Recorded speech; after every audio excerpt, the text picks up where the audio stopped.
চট্টগ্রাম নগরীর উত্তর আগ্রাবাদ মুহুরীপাড়া এলাকায় পূর্ব নোটিশ ও ঘোষণা ছাড়াই হাইকোর্টের নিষেধাজ্ঞা অমান্য করে উচ্ছেদ অভিযান চালানোর অভিযোগে মানববন্ধন কর্মসূচি পালন করেছেন স্থানীয় এলাকাবাসী। আমাদের সয় সম্পত্তি এগুলো জোর করে নিয়ে যাচ্ছে এগুলো ম্যাজিস্ট্রেট আসছে, তারপরে পুলিশ আসছে, ওরা বের করে দিছে।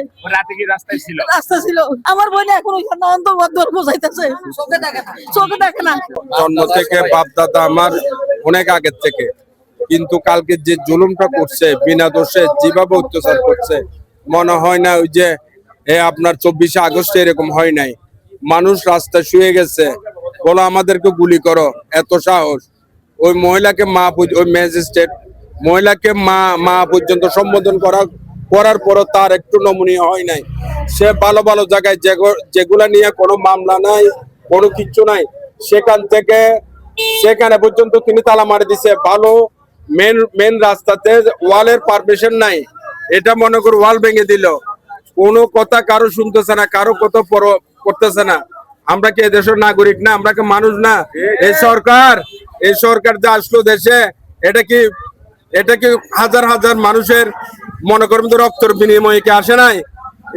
এই সরকারকে এই যে নামদারি সিডিএর নামদারি কিছু অসাধু মানুষ, এই যে ওনার বদনামি করার জন্য, দেশের বদনামি করার জন্য, বিএনপি রাজনীতি বদনামি করার জন্য আমাদের দেশকে আজকে 2টা মাস হয় নাই, কোনো কিছু করতে পারে নাই। এই যে এগুলা কি কম না? দোকানের সাইডটা সিল মারি দিয়েছে। কেন মারছে অবৈধ ভাবে উনি আসছে। উনি নোটিশ ছাড়া আমাদেরকে নোটিশ না জানাই আমরা তালা মারছে। এই তালা অবৈধ, ম্যাজিস্ট্রেট অবৈধ ভাবে তালা মারছে। তার কোনো নোটিশ নাই, কিন্তু আমাদেরকে নোটিশ দেয় নাই। ওনার কাগজ নাই, উনি কোনো পারমিশন দেয় নাই।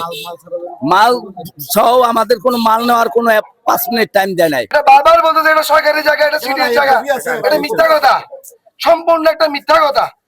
এটা সিডিএর জন্য এক সময় হুকুম দখল করা হয়েছিল, পরবর্তীতে যথাযথ আইনি প্রক্রিয়ায় এটা আবার ডিরিকুইজিশন মানে অবমুক্ত করা হয়েছিল।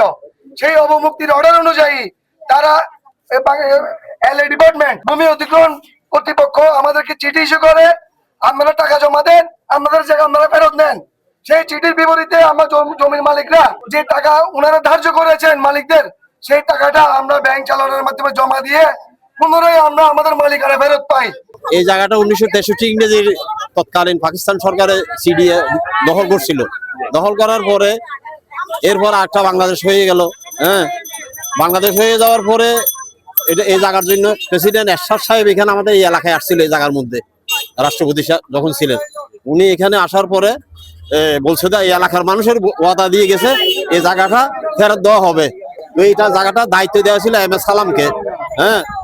ওই সালাম সাহেবটা বছর 2 বছরের মধ্যে আবার এর মধ্যে কিছু সহফারণ দিয়ে কিছু মানুষ জাগান তাদের জায়গাগুলো, কিন্তু অদ্যবেদী এই আজকে 63 ইংরেজি থেকে পাকিস্তান সিডি এবং বাংলাদেশ সিডি এর মধ্যে এখানে একটা গাছও ছাড়াও তাদের কোনো লোপন করে নাই। আজকে 20 বছর বাসায় এক বাসায় রয়েছি। হ্যাঁ, গতকাল কি হয়েছিল? গতকাল 11টা আমরা আবার শুনছি মারভিড়ের গঠন বাইরে কি আমাদের এখানে কারাং লইয়াছে, ওই পুলিশ আর্মি বিডিআর সবাই আছে, পুলিশ টুলিশ। আমরা ওইখানে দাঁড়া রয়েছি, ওরা ভিতরে গেছে, আমরা ডরে ঘর ভাঙি দিব। 2 ঘন্টার টাইম দিছে আমাদের আমরা 2 ঘন্টা পারবো না। 2022 সালের পরে চট্টগ্রাম উন্নয়ন কর্তৃপক্ষ আমাদের উক্ত মামলার বিপক্ষে লিভ টু আপিল মামলা দায়ের করে। লিভ টু আপিল মামলার মধ্যে বাংলাদেশের সর্বোচ্চ আদালতের সেই শুনানিতে সিডিএর পক্ষে সিডিএ আপনার ওই মামলার মধ্যে স্টে চাইছিল, আমাদের হাইকোর্টের রাইট স্টে চাইছিল। চট্টগ্রাম নগরীর উত্তর আগ্রাবাদ মুহুরীপাড়া এলাকায় পূর্ব নোটিশ ও ঘোষণা ছাড়াই হাইকোর্টের নিষেধাজ্ঞা অমান্য করে উচ্ছেদ অভিযান চালানোর অভিযোগে মানববন্ধন কর্মসূচি পালন করেছেন স্থানীয় এলাকাবাসী। সোমবার বিকেলে ওই এলাকায় বসবাসকারী বাসিন্দারা এ মানববন্ধন করেন। এতে অংশ নিয়ে ভুক্তভোগীরা অভিযোগ করেন, চট্টগ্রাম উন্নয়ন কর্তৃপক্ষ সিডিএর উচ্ছেদকারী টিম কোনো পূর্ব নোটিশ ছাড়াই সুপ্রিম কোর্টের চলমান মামলার 11.12 একর জায়গায় হঠাৎ করে অভিযান চালায়। রবিবার পরিচালিত এই অভিযানে বেশ কয়েকটি স্থাপনা ভেঙে ফেলা ও সিলগালা করা হয় বলে দাবি করেন তারা। 1963 সালে আমাদের পানওয়ালা মুহুরীপাড়া এবং ডাইয়াভাড়ার 11.12 একর জমি হুকুম দখল করা হয় সিডিএর পক্ষ থেকে এবং উক্ত জায়গা প্রায় 24 বছর ধরে কোনো কাজে ব্যবহার না হওয়ায় আমরা ভূমির মালিকগণ একসাথে হয়ে ভূমি মন্ত্রণালয় থেকে আমরা রিলিজ করি, অমুক্ত করাই। এরপরে আমরা বাংলাদেশ ব্যাংকে টাকা জমা করি। এই জায়গায় তারা অধিগ্রহণ করতে গেলে গেজেট করতে হয়, তারা কোনো গেজেট করে নাই এবং তখন যারা যে কারণে এই জায়গাটা তারা ভূমি হুকুম দখল করে যে কাজের জন্য করেছে ওই কাজে ব্যবহার করে নাই। আইন হচ্ছে আপনি যে জায়গা যে কারণে জায়গাটা ভূমি হুকুম দখল করবেন সেই কাজে যদি ব্যবহার না করেন তাহলে মালিক পক্ষকে জায়গা ফেরত দিতে হবে। এগেইনস্টে সিডিএ মামলা করছে, নিম্ন আদালতও হাসছে, হাইকোর্টের তো তারা খাটছে। এরপরে তারা সুপ্রিম কোর্ট অ্যাপ্লিয়েট ডিভিশনে গেছে, অ্যাপ্লিয়েট ডিভিশনের মামলাটা এখন পেন্ডিং। কিন্তু সিডিএর অসাধু কিছু কর্মকর্তা এবং স্টাফ যোগসাজশ করে জমি অবৈধভাবে দখল করার জন্য, ভূমি বাণিজ্য করার জন্য বর্তমান নির্বাচিত সরকারকে, জনগণ এবং সরকারকে মুখোমুখি দাঁড় করা দেওয়ার জন্য সিডিএ কর্তৃপক্ষ কালকে যে নীল নকশা করেছে এখানে আমরা খুবই মর্মাহত।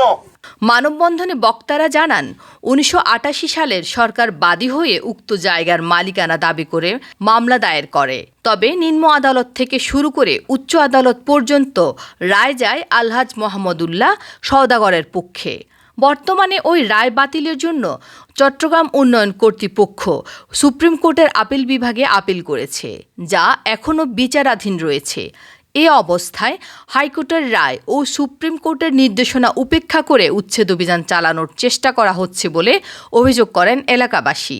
তারা সিডিএর কিছু অসাধু কর্মকর্তার বিরুদ্ধে এই ধরনের কর্মকাণ্ডের অভিযোগ তুলে এর প্রতিবাদ জানান। মানববন্ধন থেকে ভূমি মালিক ও এলাকাবাসী বিষয়টির সুষ্ঠু সমাধানে সংশ্লিষ্ট কর্তৃপক্ষের হস্তক্ষেপ এবং ভূমি মন্ত্রণালয়ের জরুরি পদক্ষেপ কামনা করেন। আমরা এখনো মাল সামান নিয়ে বাইরে বসে আছি, কোথায় যাবে কি করব? আমাদের দোকান, আমরা দোকান ভাড়াটি দোকানদার আপনার। হ্যাঁ, তালা মারা দিছে আমাদেরকে, কালকে সিল মারিয়ে দিছে যে এদের কি জায়গা জমি নিয়ে এদের সমস্যা, মালিকানা ভাবে সমস্যা নাকি এটা তো আর আমরা জানি না, আমরা তো নিরীহ মানুষ। আমাদের বাড়ি এখানে, আমাদের বাবার দিনে জায়গা, দাদার দিনে জায়গা, আমাদের এখানে লাঠি পুলিশ আইয়া আমাদের ঘর থেকে বাইরে করে দিছে।